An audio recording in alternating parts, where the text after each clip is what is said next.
Shake Your Rump by the Beastie Boys. Woo!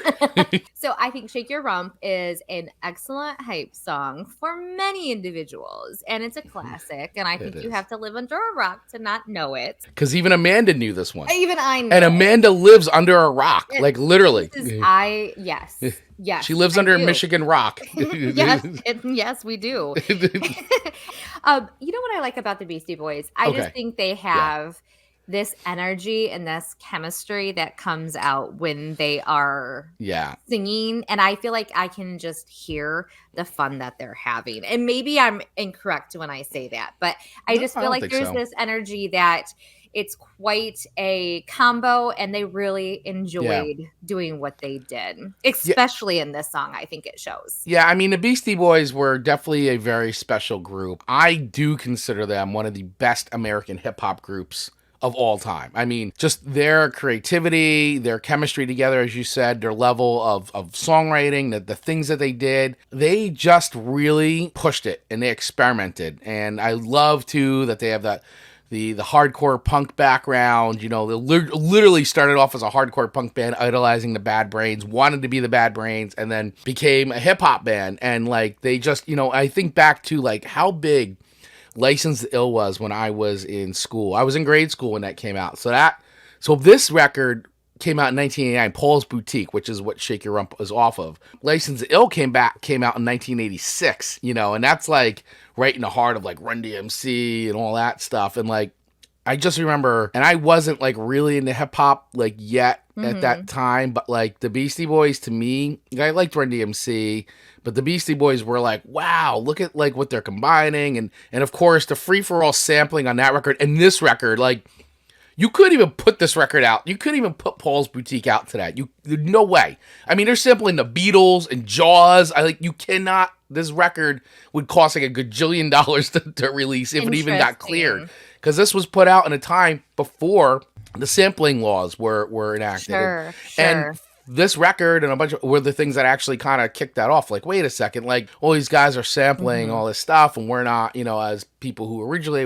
they weren't getting paid, so copyright laws, all that. This record could never be released today. So it is a landmark record that actually was their second record that really kind of, I'm not gonna say bombed, but it was really slow. Like Licensed to Ill was a juggernaut of a record, debut record, and then this one was kind of like meh.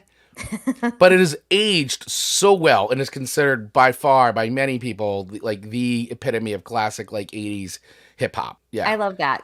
It's really, and on songfacts.com, it's like the first sentence on there is, this is when they entered the booty shaking genre, basically. And I thought that was really funny. It is the booty shaking genre. It is the booty shaking genre. So let's play a little bit of the OG music video. Beastie Boys.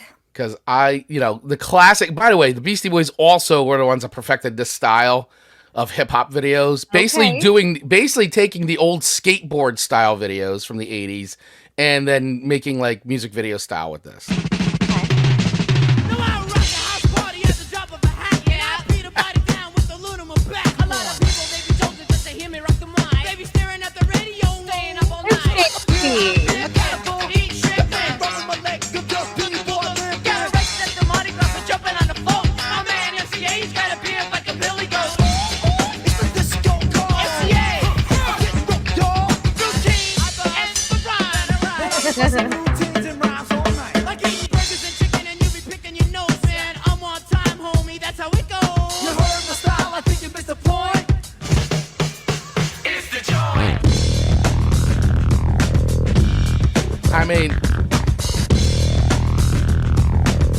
I mean, come on. You put this on and it's like, it's a party. It's an instant party. Truly, I think if you want to get people moving, you throw this on, to your point, and people start shoulder bopping.